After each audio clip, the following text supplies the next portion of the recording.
दोस्तों, उत्तर भारत में आजकल बुलडोजर की गूंज सबसे ज्यादा सुनाई दे रही है। आपको समझना होगा कि जब भी किसी दलित या गरीब की झोपड़ी पर बुलडोजर चलता है तो सरकार अक्सर यह तर्क देती है कि जमीन सरकारी है या कब्जा किया गया है। लेकिन क्या आपने कभी सोचा है कि बड़े बड़े आलीशान मॉल और रसूखदारों के अवैध निर्माणों पर यह पीला पंजा उतनी तेजी से क्यों नहीं चलता जितना एक गरीब की बस्ती पर चलता है। असल में यह पूरी प्रक्रिया कानून के नाम पर की जा रही एक ऐसी कार्रवाई है जिसमें चुनिंदा लोगों को निशाना बनाया जाता है और इसमें सबसे ज्यादा प्रताड़ित दलित और वंचित समाज हो रहा है। सरकारी आंकड़ों और जमीनी हकीकत को देखें तो उत्तर प्रदेश और मध्य प्रदेश जैसे राज्यों में बुलडोजर का इस्तेमाल न्याय प्रक्रिया के विकल्प के रूप में किया जाने लगा है।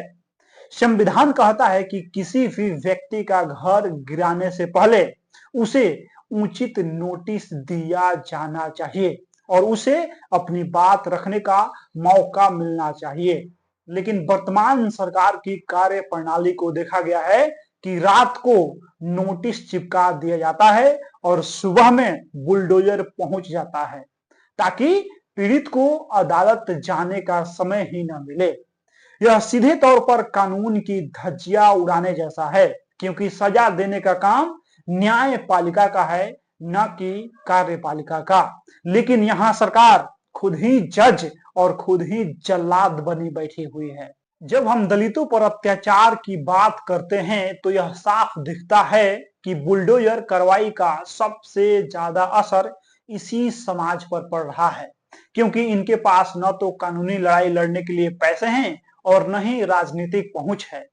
कई मामलों में देखा गया है कि अगर किसी दलित बस्ती में छोटी सी भी अवैध निर्माण की शिकायत होती है तो पूरी की पूरी बस्ती को उजाड़ दिया जाता है और सरकार का यह दावा है कि वह केवल अपराधियों के घर गिरा रही है।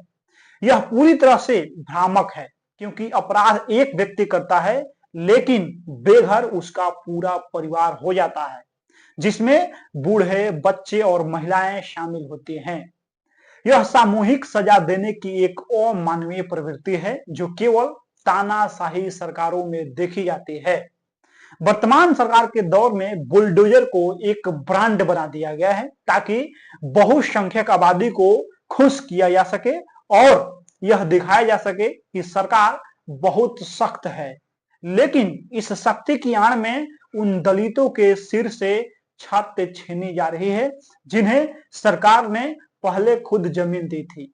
सरकार अक्सर कहती है कि जमीन सरकारी है, लेकिन सवाल यह है कि जब दशकों तक वहां लोग रह रहे थे तब प्रशासन कहां सोया हुआ था।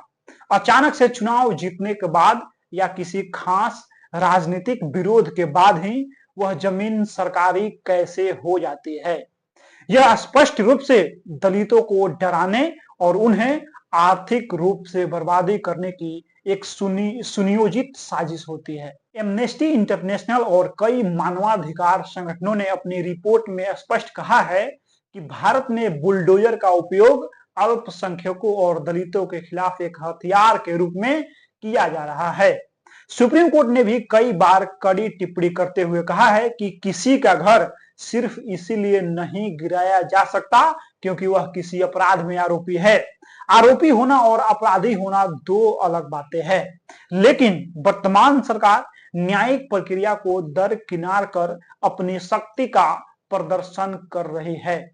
यह सीधे तौर पर बाबा साहब भीमराव अंबेडकर द्वारा दिए गए संविधान कॉन्स्टिट्यूशन पर हमला है, क्योंकि संविधान हर नागरिक को गरिमा के साथ जीने और छत का अधिकार देता है।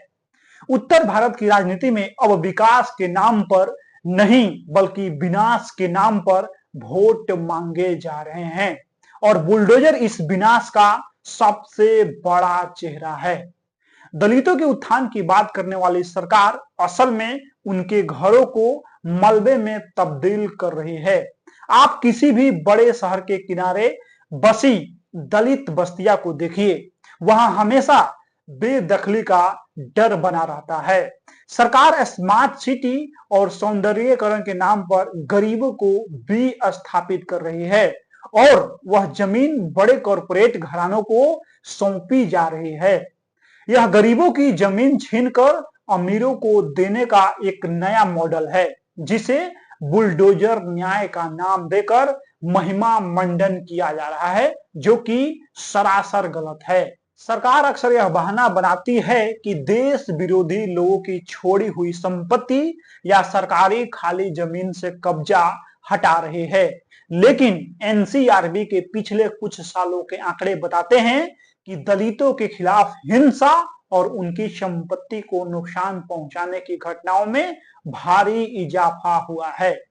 सरकार ने ऐसे नियम बनाए हैं जिसके तहत गरीबों की बस्तियों को रातों रात अवैध घोषित कर दिया जाता है, जबकि वही नियम उन पॉश इलाकों पर लागू नहीं होते जहां बड़े नेताओं और अधिकारियों के फार्म हाउस बने हुए हैं। एक महत्वपूर्ण तथ्य यह है कि public premises eviction of unauthorised occupants act के तहत किसी को भी निकालने से पहले कम से कम 15 से 30 दिन का समय देना अनिवार्य होता है, लेकिन उत्तर प्रदेश और मध्य प्रदेश की वर्तमान सरकार इस कानून को सरेआम ठोकर मार रही है।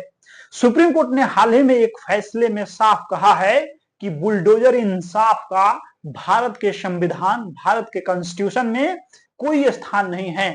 अदालत ने इसे कलेक्टिव पनिशमेंट यानी सामूहिक सजा माना है, जो कि अंतर्राष्ट्रीय मानवाधिकार कानूनों का भी उल्लंघन है।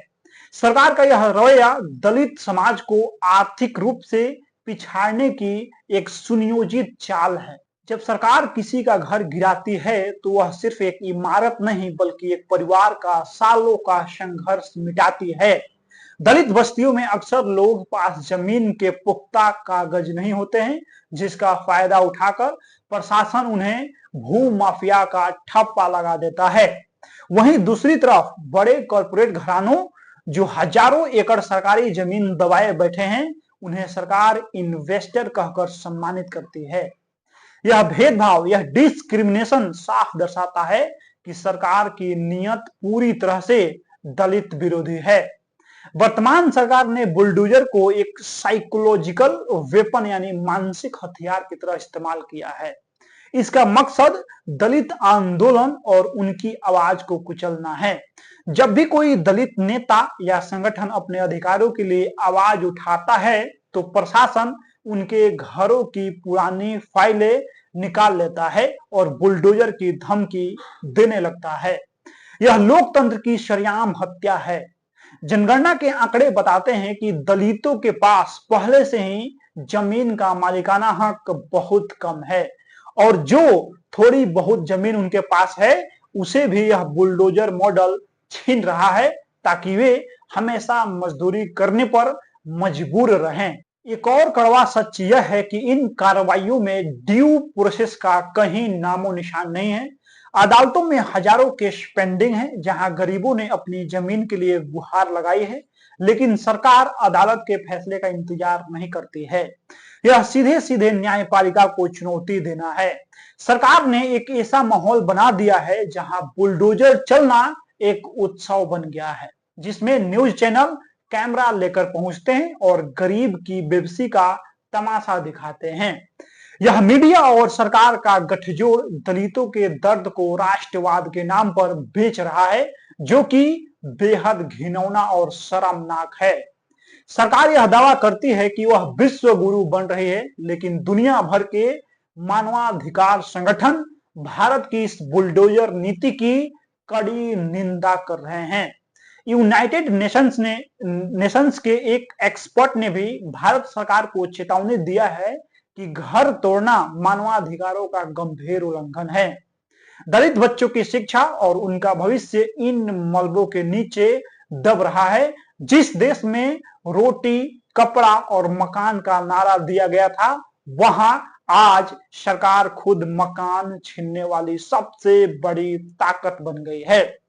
यह बुलडोजर सिर्फ दीवारें नहीं तोड़ रहा है, बल्कि यह देश के संविधान को तोड़ रहा है। सरकार के पास ऐसी हजारों रास्ते हैं जिससे कब्जे हटाए जा सकते हैं या उन्हें नियमित रेगुलराइज किया जा सकता है, लेकिन वह शक्ति प्रदर्शन का हिंसक रास्ता चुनती है। इसका एक बड़ा कारण यह है कि वर्तमान सरकार को लगता है कि गरीबों को डराकर ही वह राज कर सकती है। मध्य प्रदेश के सीधी से लेकर यूपी के हाथरस तक हर जगह दलितों पर हुए अत्याचार के बाद जब आवाज उठी तो सरकार ने बुलडोजर का सहारा लेकर लेकर असली मुद्दों से ध्यान भटका दिया। यह एक डाइवर्जनरी टैक्टिक है जो कि एक तानाशाही सरकार की पहचान होती है।